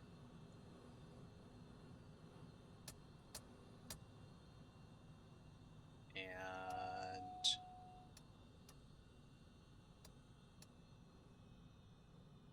that should be everything. There we go. Now the engine's cut. Okay, so let me give myself a little bit of gas on the drone cam. And again, This is um, low texture resolution, and I have punched up my anisotropic filter for textures to 16. Texture super sampling is high, and synthetic texture processing is high. Now, this airport does have photogrammetry in the area, so I'm not sure exactly what's up here. Is this a VOR antenna? I don't know. It looks cool, but this is Flagstaff. And where did we come from? We came from that direction. So we came from Sedona, which is, I'm guessing, that way. And you can kind of tell already, yeah, there's a little bit of stuttering. I think there's going to be a level of stuttering that I think is never going to fully go away, like ever, ever, ever. But with me doing low texture resolution, I feel like that's fighting it because there's not as much to load as quickly. And what are my settings anyway? I've just kind of blown through them so quickly that I don't even think about it anymore. So I have 1920 by 1080, so I'm 1080p right now. DLSS is set to auto. I have an AMD processor and Fidelity FX sharpening is set to 150. VSync is off and we have low latency set to on plus boost. I'm using DirectX 12 and I have terrain level of detail to 100. Off-screen pre-caching is ultra. Buildings and terrain vector data are high. I could probably put buildings to ultra if I really wanted to. I kind of don't see the need for it right this instant, but I'll probably change my mind once I go to enough GA airports, which I am intending to do. I am intending to do more GA flights in the near future. Volumetric clouds for me, they have to at least be high. Texture resolution low, anisotropic filtering is 16, super sampling is 8, synthesis is high, water waves are high. Shadow maps, I could honestly care less about. I might even turn terrain shadows off to see if it gives me a few frames. But otherwise, most of the rest of it is kind of gravy. The only thing that I might adjust is glass cockpit refresh rate, and based on performance the past, I don't know, several updates that I've had, refresh rate no longer seems to be an issue or a major concern for me. But yeah, I don't know. I might like to see what Flagstaff Airport looks like IRL because you've got a really basic well, not basic. You've got a really compressed terminal. The airport's there. You've got your airport services. And I don't know. I don't know. Maybe one day I'll do this in future as a payware project. But let me be real with you guys. I want to finish at KPYM and I want to do a good job. So I'm going to keep working on it. And part of working on it means I'm going to need to time it so that I know when I'm working on it and when I'm not working on it. I think if I set my expectations up properly, then I'm not going to be like, oh, I want to do scenery dev, but I have to work and I have to do this and I have to do this. And then you get into this spiral where it's like you want to work on it, but you don't have time. So you feel crummy. So you don't want to work on it, but you know you have to work on it because you have time, but you don't want to work on it. And then I don't know if it's just something for me as a scenery dev or something that creators have in general. Sometimes you get into this place where you don't feel like you want to do stuff, and I think that's normal, and I think that's to be expected, and I feel like we should, as people, be better about taking care of ourselves. But I mean, it's an obligation to me, and it's an obligation that I'm happy to take on because I want to, I want to do what's necessary to fix the situation, which is release the scenery. In the meantime, like I said before, now that I've got the sim to a place where I feel it's better, I do feel like I'm going to be enjoying myself more. And by that, I feel like I can take on GA flights again. I can start studying things because I think at one point I would like to get an actual real life pilot's license.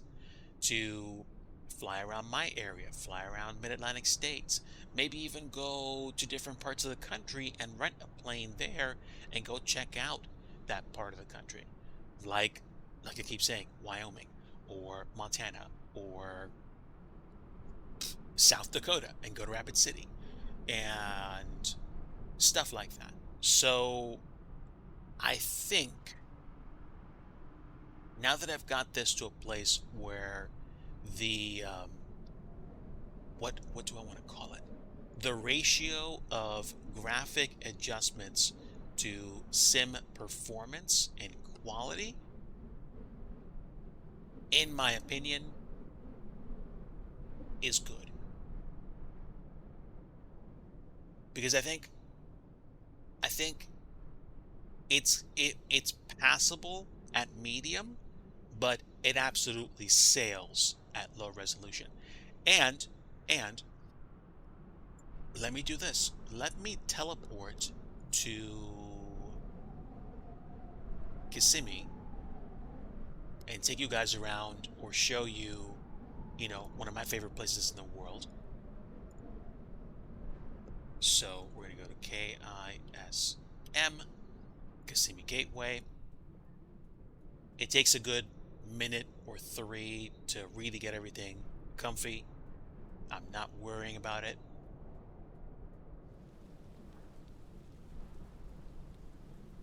Ooh, also it's raining down here. Okay, let's switch away from real-time weather then. Okay, I'll take this. And we're at the airport, but this is the actual runway. So, no. Wait. Hold on. Is this? No, no, no, no. That's it. Yes, that's it. So I want to park. I want to park here. Great.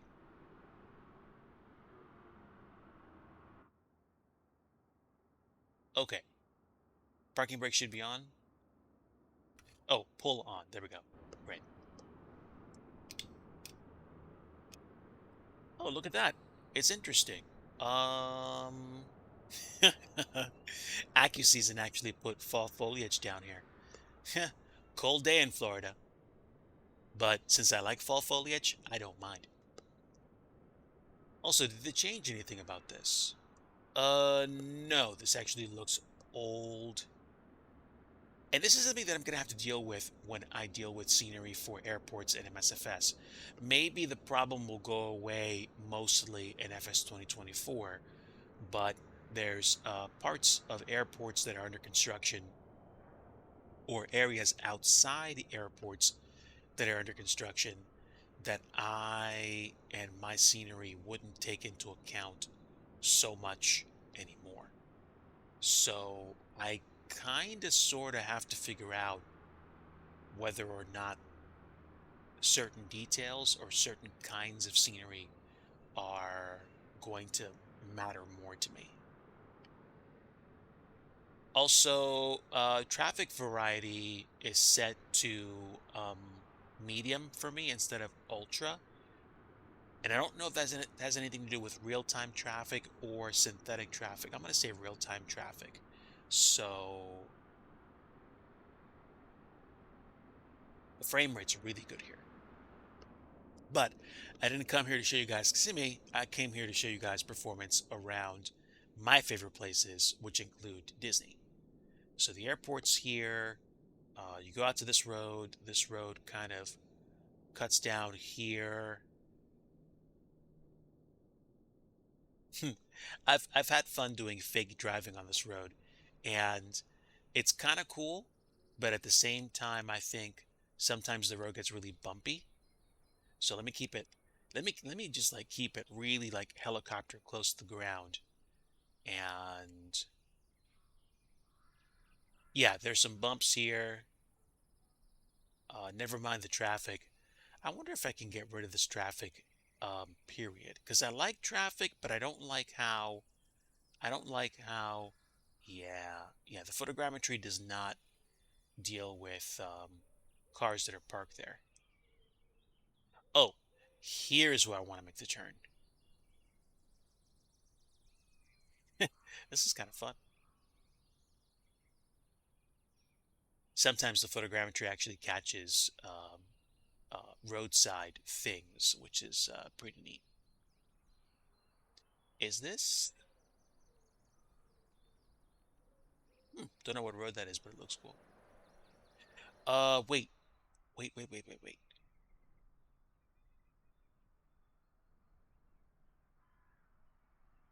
Oh, wait, was that the B line? No, no. That has at grade intersections, so it's not a limited access highway.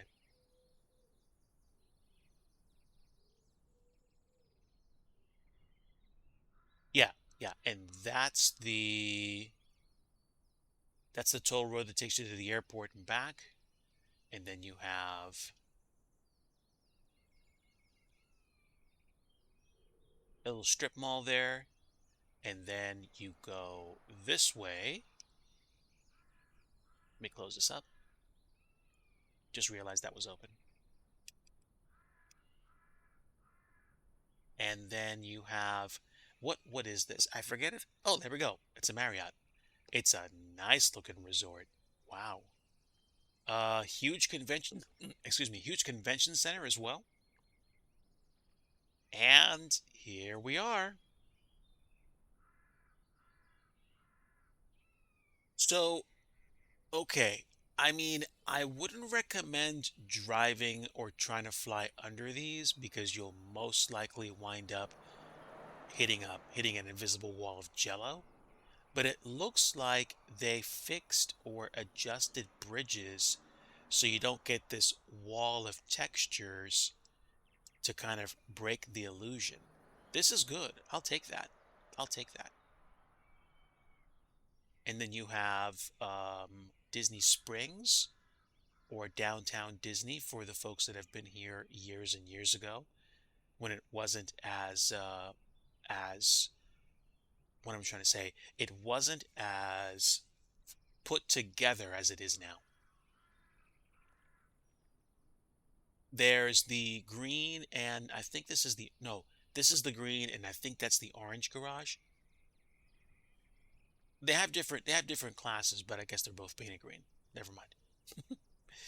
And then this is Cirque du Soleil, and this big building here, one of these big buildings here used to be Disney Quest, one of these two, and they've changed it. They're in a state of flux, I think, and they're adding and taking away things. But that's Planet Hollywood there.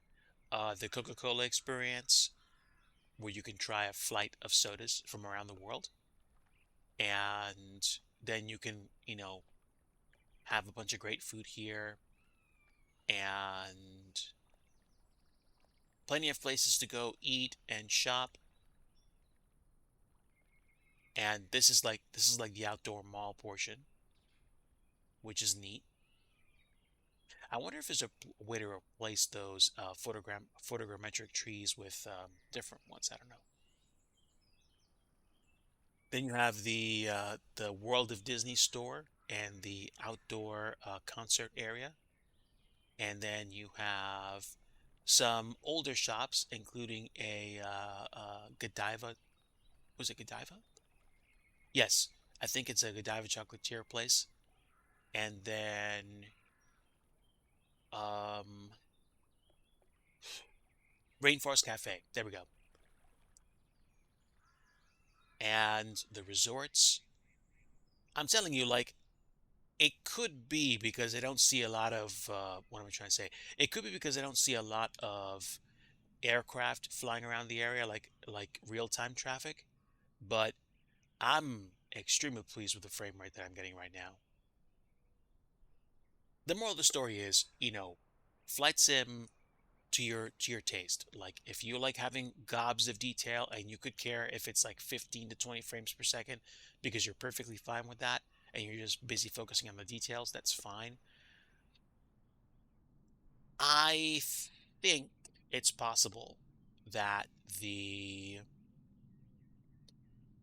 seasonal scenery painting done by the newer version of AccuSeason is possibly getting a few things wrong, like the use of trees or certain kinds of land textures, because now you can actually have the land texture painted to match the season.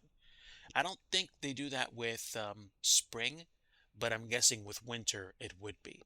If winter comes and I see snow in Florida and it's like Miami and Orlando, then my guess is that the algorithms they're using are probably going to need to be adjusted. But I'm not I'm not supremely concerned about that. Like I said, I like fall. I like seeing colors like this. And if by some chance we got to a point where I would ever take a trip down here and we would see colors like this in the trees, for example, then I could be okay with that. Okay, so now, like, I'm going at a pretty good clip, so I'm really feeding in the scenery on a way faster than typical or ideal basis. So there's a little bit of stuttering, but at the same time, it's not the kind of stuttering that makes me feel like, oh, I can't control my aircraft on landing, So there you go. And of course, the Magic Kingdom with Cinderella's castle. I do feel like their photogrammetric modeling of certain places improved, if only slightly, but I also don't have my terrain detail all the way up. For fun, let's do this. Let me crank up my terrain detail to like 300 just to see what would happen.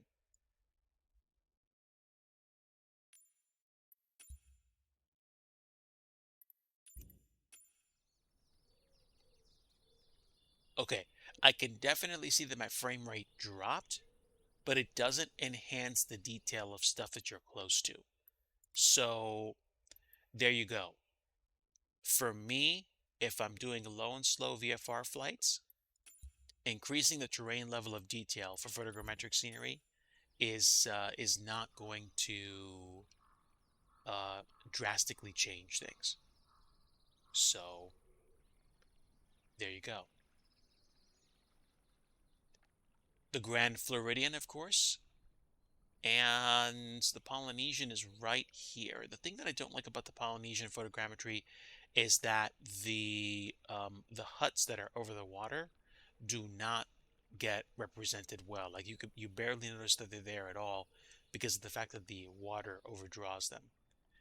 But the resort as a whole looks okay. I think the overhead perspective makes it difficult to show the individual rooms or like the awnings and windows and stuff like that. And then you have the ticketing and transportation center where you can board the monorail to Epcot, which is where we came from, and of course the contemporary resort building, the convention center, which is pretty big, and the I think the building for Disney Vacation Club um, guests, members, excuse me. And this is more indicative of what the outer buildings used to look like years and years and literally decades ago, like this. But yeah, that's not bad. And this is my experience, and you're always welcome to tweak the sim to what you want it to be. I mean, clearly it's your sim. I'm not going to tell you how to how to set the graphic settings in your sim because it's your sim. But It's amazing that this thing is over 3 years old already, and they're talking about making a newer flight sim with updates to graphics and things like that. SG, hello, my friend. Good to see you. Sorry I missed your messages just now. I spent time working on more pieces of the, I guess, power meters outside the gate for KPYM.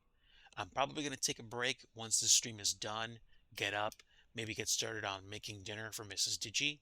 And then at some point later tonight, I might tackle building some more things and then be at a pretty good jump off point to the rest of the week. I am starting to get back to a good groove, I feel. And the reason why I say that is because, sheesh, what? It's been 2.5 months since the trip to Alaska. I'm starting to get back into Eastern time. You're in a work meeting. Okay. Okay. Yeah. Yeah. You had a meeting. I'm probably going to take a look at some stuff for work briefly once I get settled because I need to review some stuff that I couldn't understand, which I feel like when I do that, I'll hopefully be in a better spot to start my Monday off. I I want to I want to avoid having Sunday scaries anymore. I want to do the best I can, and I want to know that I'm doing the best I can. So part of that means maybe doing a little extra homework to make sure the experience is amenable or agreeable. And what that also means is being prepared for conversations by knowing all the answers or knowing the questions that are going to be asked at least. So that's what I'm going to start working on tonight. Um, you'll probably see me if there's a Studio Canucks stream or if Peerluck hops on. And I will probably also take some chill time this afternoon to play some retro games and enjoy myself. But all things considered, man, um, technology being what it is, I think Rex AccuSeason is a great add-on for me because it lets me see seasonal things that I usually like looking at, like trees and fall foliage. The colors are starting to change by where I live. It's beautiful. And I'm grateful to the Lord. I'm grateful to the Lord for what I have. And I want to make sure that I do the best I can to demonstrate that by working hard, by doing the absolute best that I can, and just appreciating the opportunities I've been given.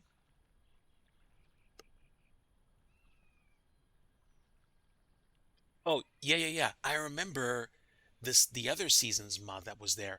I was tempted to get that, and I almost did. I think there might have been a very, very brief period of time where it was free or in beta, but when I took a look online and heard people's experiences, the AccuSeasons mod seemed more taken care of, more consistent.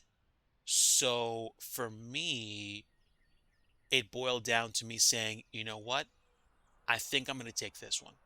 And so I did. I haven't regretted the decision.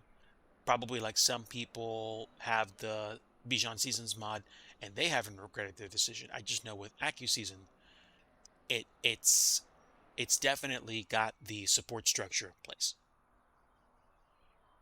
Yes, yes. And to be honest, well, let me think. Let me think. Let me stop for a moment. If the tree size, if the photogrammetric tree size, if these blobs represent the actual tree size IRL, I might experiment with reducing tree size and generally having nicer trees.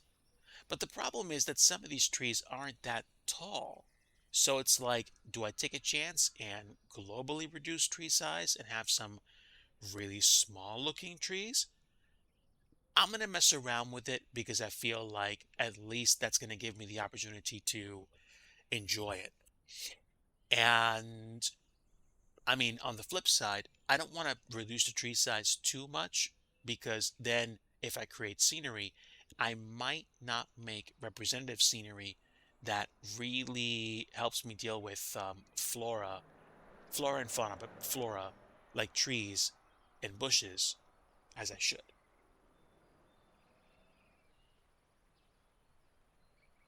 Yeah, and to be honest, dude, I feel like, when you buy stuff and it's like, hey, yeah, I got a 5900X processor with a 3060 Ti. It's great. And like your your friend from some place that's extremely well to do shows up with like hey, I got the first 4090, come over and see it, and you're like, yeah, but in the back of your mind you're like, man, I wish I had that much money. But at the same time, I'm grateful. I'm grateful that I have what I have. I'm grateful for my health. I'm grateful I have my mental and physical faculties. I'm grateful I'm able to work right now. I really want to hit it hard these months. I've got October. This is October. October, November, and December.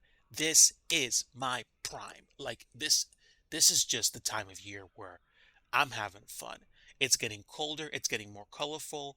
We're, pumpkin spice all the things. And and it's getting on closer to Christmas. Yes, I said Christmas, and yes, there's already like buffalo check print in the bedroom, and probably within the next couple of weeks we'll be decorated for Christmas already. And no, I have no shame in saying that.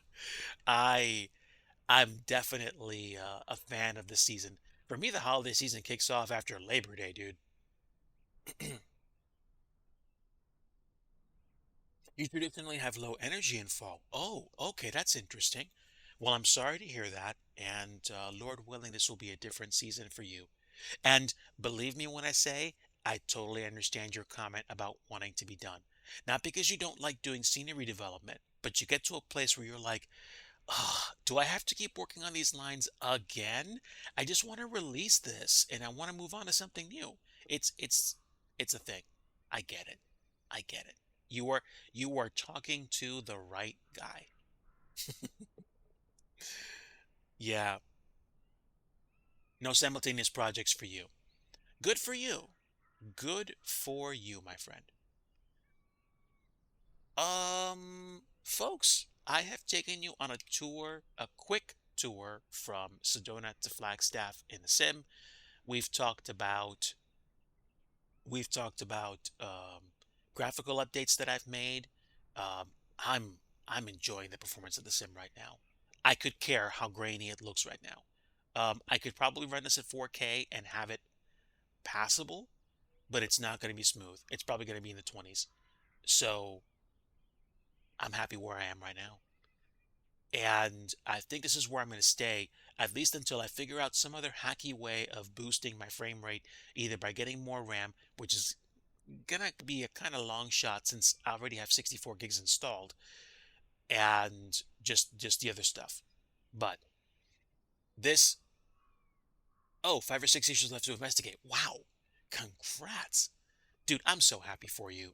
This is amazing. Just to see you come into your own as a scenery dev, it's just like it it makes a scenery dev papa like me proud. And I don't even know all the stuff that I'm doing, but I'm so happy for you.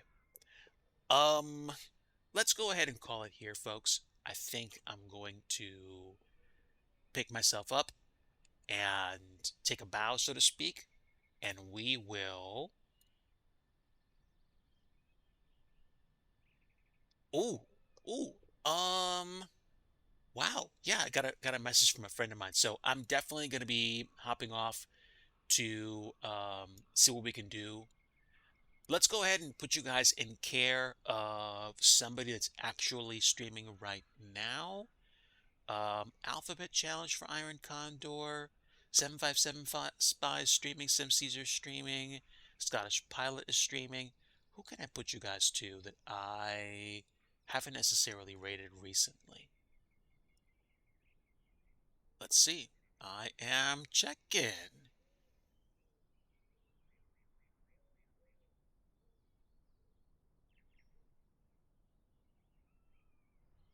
Let's. You know what? Let's go say hi to Continuum. Or, wait, who else is out there?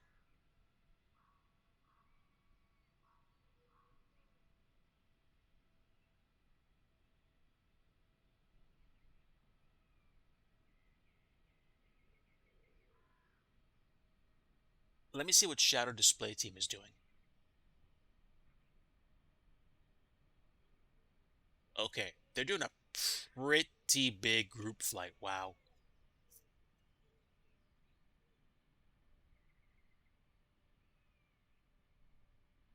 And the guy's wearing a VR headset, so I'm not sure if you guys are into VR or not, but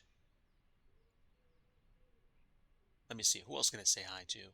Is 757 Spy doing his Caribbean run right now? Yes, he is. Let's go and set up a raid and go say hi to 757 Spy. He's probably got a few, like one or maybe two more flights left. So let's set it up. Folks, really appreciate you stopping by. Thank you for lurking. Thank you for chatting. Appreciate your support.